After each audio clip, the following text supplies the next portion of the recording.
Hello বন্ধুরা, আজকে আমি একটা নতুন রেসিপি নিয়ে হাজির হলাম। দেখুন, একটু বড় চিংড়িটা নিয়েছি, আপনারা চাইলে ছোটো চিংড়িটাও করতে পারেন। নিয়েছি আমি পুঁই শাকগুলো ধুয়ে নিয়েছি, পুরো ক্লিন করে রেখে দিলাম।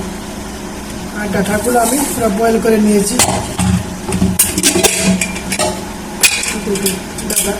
ডাঁটা পুরো শক্ত, তাকে অল্প একটু বয়েল করে নিলাম। কেমন আছেন? আলহামদুলিল্লাহ, আমিও ভালো আছি। সঙ্গে থাকুন, দেখতে থাকুন। দিয়ে দিচ্ছি আমি সরিষার তেল।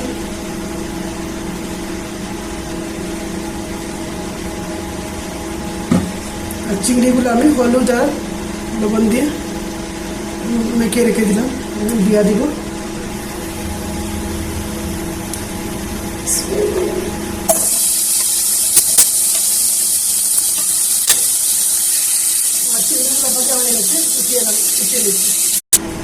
আর একটু সরষের তেলটা দিয়ে দিলাম। একটু শাকে একটু তেলটা বেশি লাগবে। দিয়ে দিচ্ছি আমি অল্প 5 চামচ কালো জিরা।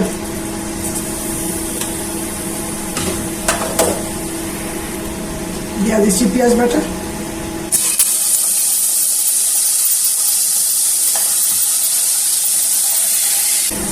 ছোটো চামচে 1 চামচ দিয়েছি আদা বাটা। 1 চামচ দিয়ে দিতাম রসুন বাটা। এই রসুনটা আমি আইস বক্সে রেখে দিলাম, পুরো বরফ হয়ে গেছে। 1 চামচ পরিমাণে দিয়ে দিলাম। দিয়ে দিচ্ছি লবণ।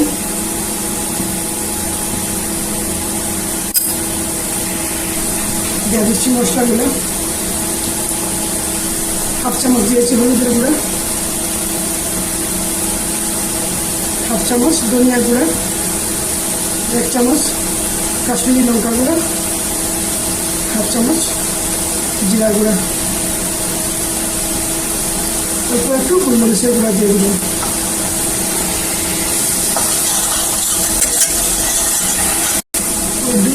দুই মিনিট পরিমাণে ঢাকা দিয়ে রাখছি, যাতে মশলার কালারটা চলে আসে, আদা রসুনের গন্ধটা চলে যায়।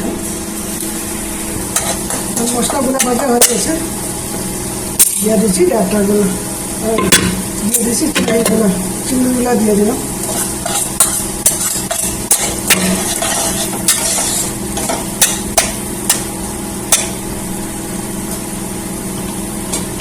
দিয়ে দিচ্ছি ডাঁটাগুলো।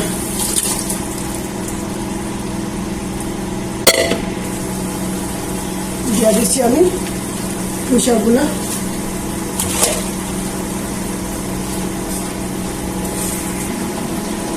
পাঁচ মিনিটের মানে ঢাকা দিয়ে রাখবো।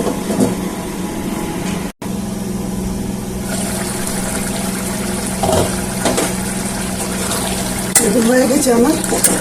আমি যেরকম বানাচ্ছি আপনারা এরকম বানিয়ে খাবেন।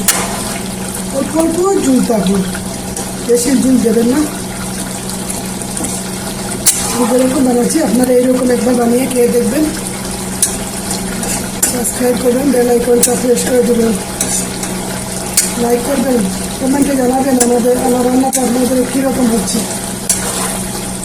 আত্মীয় স্বজনের কাছে বন্ধু বান্ধবের সাথে শেয়ার করবেন। আমি যেরকম বানাচ্ছি একবার আপনারা বানিয়ে খেয়ে দেখবেন। খুদা হাফেজ।